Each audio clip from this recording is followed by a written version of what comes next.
اللهم لك الحمد كله ولك الشكر كله وإليك يرجع الأمر كله علانيته وسره.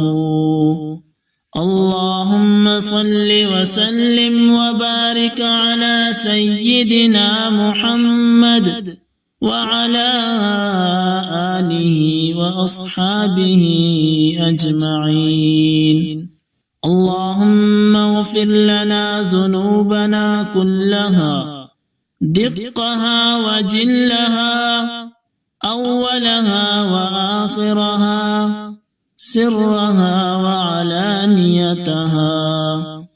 اللهم إنا ظلمنا أنفسنا ظلما كثيرا وإن لم تغفر لنا وترحمنا لنكونن من الخاسرين.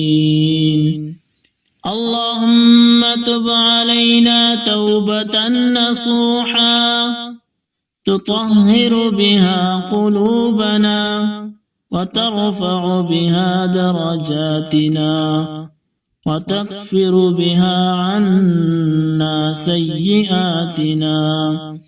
اللهم اغفر لوالدينا وارحمهما كما ربيانا صغارا واجزهما عنا خير الجزاء. اللهم إنا نسألك العفو والعافية في الدنيا والآخرة. اللهم احفظنا من بين أيدينا ومن خلفنا وعن أيماننا وعن شمائلنا ومن فوقنا ونعوذ بعظمتك أن نغتال من تحتنا. اللهم اصرف عنا الأوبئة والأمراض والبلايا والفتن ما ظهر منها وما بطن. اللهم اشف مرضانا ومرضى المسلمين. اللهم اشف مرضانا ومرضى المسلمين.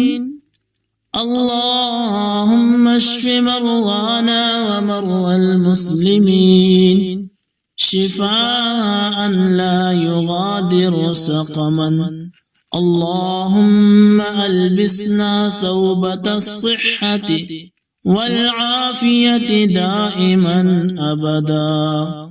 اللهم ألبسنا ثوب الصحة والعافية دائما أبدا. اللهم يا رزاق يا وهاب يا فتاح افتح لنا أبواب رزقك الحلال. اللهم ارزقنا رزقا واسعا حلالا طيبا مباركا فيه. اللهم أنزل علينا من بركات السماء واخرج لنا من بركات الأرض واجعل أرزاقنا كالمطر المنهمر الذي لا ينقطع. اللهم أغننا بحلالك عن حرامك وبفضلك عمن سواك. اللهم يا فارج الهم ويا كاشف الغم فرج همومنا واكشف غمومنا واقض ديوننا ويسر أمورنا. اللهم اشرح صدورنا ويسر لنا أمورنا واختم لنا بالسعادة والشهادة. اللهم اجعل آخر كلامنا من الدنيا لا إله إلا الله محمد رسول الله. اللهم انصر إخواننا المستضعفين في فلسطين وفي كل مكان. اللهم كن لهم ناصرا ومعينا، واحفظهم بحفظك، وارحم شهداءهم، واشف جرحاهم، وآمن خائفهم. اللهم عليك بالظالمين، اللهم عليك بالظالمين، اللهم عليك بالظالمين، فإنهم لا يعجزونك.